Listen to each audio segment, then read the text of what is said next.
Over the past decade, Bruno Mars has been one of the biggest artists in all of music. Just last year, his collab album with Anderson .Paak had a great critical reception and in my opinion was one of the better albums of last year. In many ways, him and The Weeknd have become kind of the kings of the throwback sound and pop, and it's hard to believe that Bruno wasn't always like this. So I kind of wanted to look at how Bruno cracked the code, and in order to see how he did it, I gotta start at the beginning. Even before his first album, Bruno Mars was known for writing songs, at least to the industry. That's how he ended up on a song like Billionaire or Nothing on You. But the most notable track that he helped produce was a track that would come out 1 month before his first album. So as a fun fact, CeeLo Green's Fuck You was co-written by Bruno Mars. I recently did a song for CeeLo called F You. I don't know if you guys heard that. Oh my god. That was you. That's a great song. But the reason why this is worth mentioning is because if you listen to Fuck You...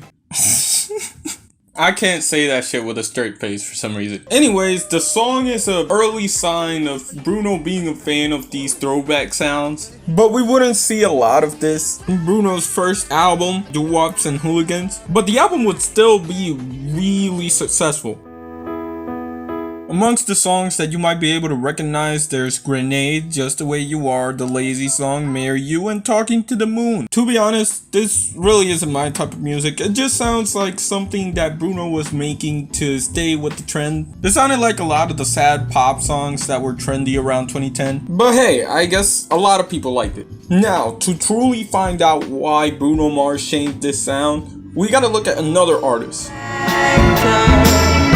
For those who don't know, this is Amy Winehouse. Her 2006 album, Back to Black, would really change the music industry with a domino effect, as she's really the first person that I can think of that showed that sound, this throwback aesthetic, can be successful to the mainstream audience. One of the main producers of the album would be Mark Ronson, and we'll get back to him later. Unfortunately for everybody, Amy Winehouse would pass away in 2011. Of course, by this time she had inspired a lot of people, and one of those people had been to be Bruno Mars. We could see how appreciative Bruno Mars was of Amy in his tribute at the VMAs in 2011, where he would sing Valerie, a song that was produced by Mark Ronson. With all that context being given, we can go back to Bruno's story.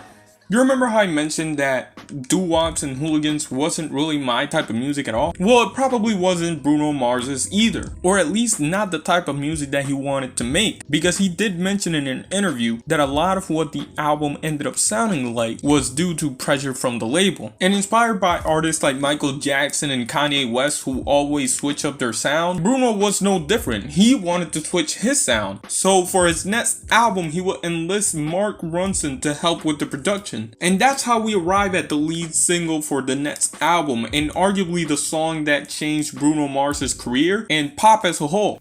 2, 1, 2, 3. This is because the lead single for Bruno Mars's unorthodox jukebox would be Locked Out of Heaven. With this song, Bruno Mars would hit a home run, not only because it was a great song, but because it was a gamble. If you go back to any review of when this album and this song was released, nobody's calling it a safe song or anything. In fact, Bruno Mars said this album was going to be a hard pill to swallow. And the landscape has changed so much over the past 10 years that this album sounds pretty normal. But what really makes it amazing is that wasn't the case when it was released at the time. Bruno Mars took some inspiration from The Police, and it was clear that Bruno Mars was trying to do the throwback thing.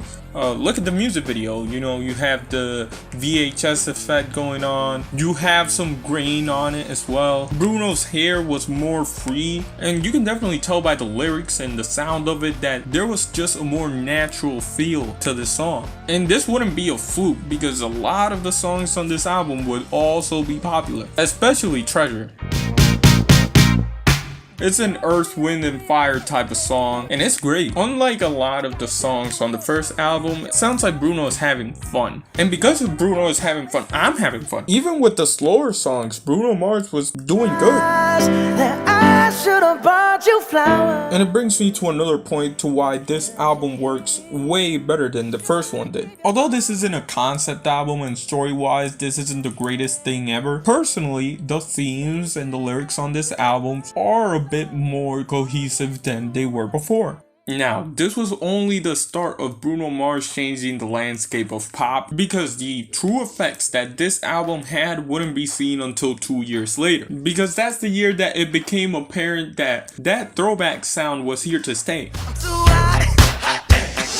Bruno Mars and Mark Ronson would team up again and they would release one of the biggest songs of all time. How big Uptown Funk ended up being in 2015 was insane. It was really hard to find someone who hated this song. Old people liked it because it sounded like the music from the past. Young people liked it because it was fun. And overall, everybody was having a great time. And a couple of years later, the takeover was just apparent.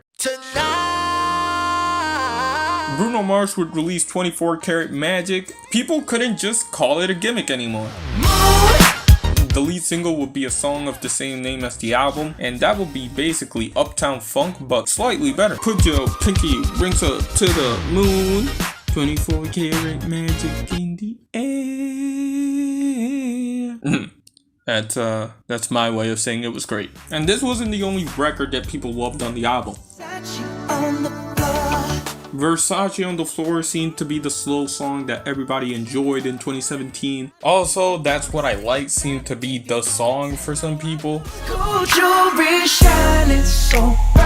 Honestly, I can kind of see it, but not for me. The closer track on the album though, Too Good to Say Goodbye, fire. Also in the album, we'd see Bruno Mars kind of go into 90s territory. Specifically with the song Finesse. This song, however, did take a while to become a hit, but it eventually did once Cardi B hopped on the remix. Drop top Porsche, rolling on my wrist. And well, yeah, this was an overall successful album for Bruno, but we wouldn't hear from him for a while. But he would eventually come back with Anderson .Paak by his side, forming Silk Sonic. I plan on making a video about that in the future, so I won't get too much into it, but they'd smash it again. Evident in the fact that they would take home the Grammy for Record of the Year. But overall, if you wanted to know how Bruno Mars changed the landscape of pop, just look around. The Weeknd found his groove once he realized that a lot of people really liked when he sounded like Michael Jackson, and Blinding Lights is one of the biggest songs of all time. An artist like Dua Lipa built a whole album around the concept of nostalgia. Harry Styles, I don't know much about him, but like he's big, so he probably does like some sort of like throwback sounds, I think. And in one way or another, we have Bruno Mars to thank, and Amy Wine. And with that being said, that's all I gotta say. Shout out to Jay Dilla, and I'ma let the outro roll.